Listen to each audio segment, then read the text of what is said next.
Hey everyone, welcome to another session of CeerazzleDazzle Physics. In today's session, we're going to be talking about Brownian motion. So today's title is going to be Brownian motion, which is basically how do we know that the particles in a gas are moving in random directions? So how do you know that? I'm going to explain it today.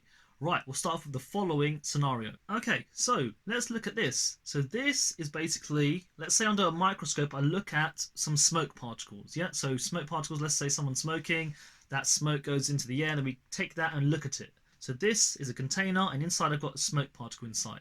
So scientists, when you look at smoke particles, yeah, what happens is you see that the smoke particles are moving ever so slightly. So if I was to draw it, guys, so when you look at smoke particles under a microscope, you can see that they are moving around. So look, I'm going to draw some little lines here to show that it's moving around again and again.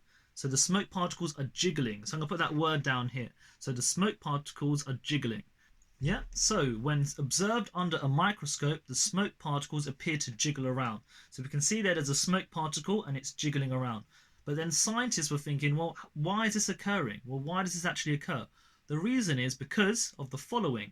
It's not because the smoke particle is alive and it's moving, it's about the air around it. So I'm going to change the diagram very slightly. Look carefully. Right, so the reason why the smoke particle is jiggling is not because it's alive, it's because the air around it, the air molecules, are bombarding it from different directions. So logically it's been bombarded from different directions, therefore it is going to obviously jiggle around because it's going to be being hit from different sides.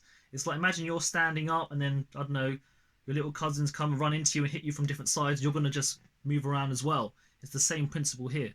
So that shows you that the air particles are moving in random directions here. So this kind of now makes sense. So we can now explain it a bit more. So we started off by saying that when observed under a microscope, the smoke particles appear to jiggle around. The reason why we now know is going to be the following. The reason is the smoke particle is being bombarded by air molecules moving in random directions. So the air molecules are moving in random directions again and again.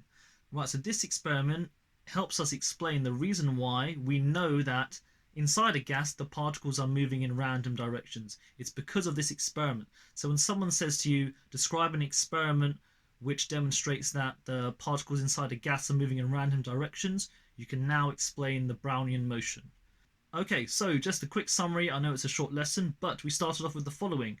So we have the following scenarios. So we have the smoke cell, yeah, surrounded by air. If we were to observe the smoke cell seems to jiggle on the spot. It's not because the smoke cell is alive, it's because it's being bombarded by the air molecules moving in random directions. So the random motion is explained using this whole concept, which is Brownian motion. Brownian motion, obviously that guy was called Robert Brown. He's the one who found it out. But you don't need to know that, but this is what you need to know for the exam. Okay, so simple stuff, guys. Make sure, if you want to read up about Robert Brown, just Google it and you'll find out more. But for now, we are done. So tune in for more CeerazzleDazzle Physics. I shall see you next time. Like and subscribe to all my videos. I hope you enjoyed it. Ciao, ciao, guys.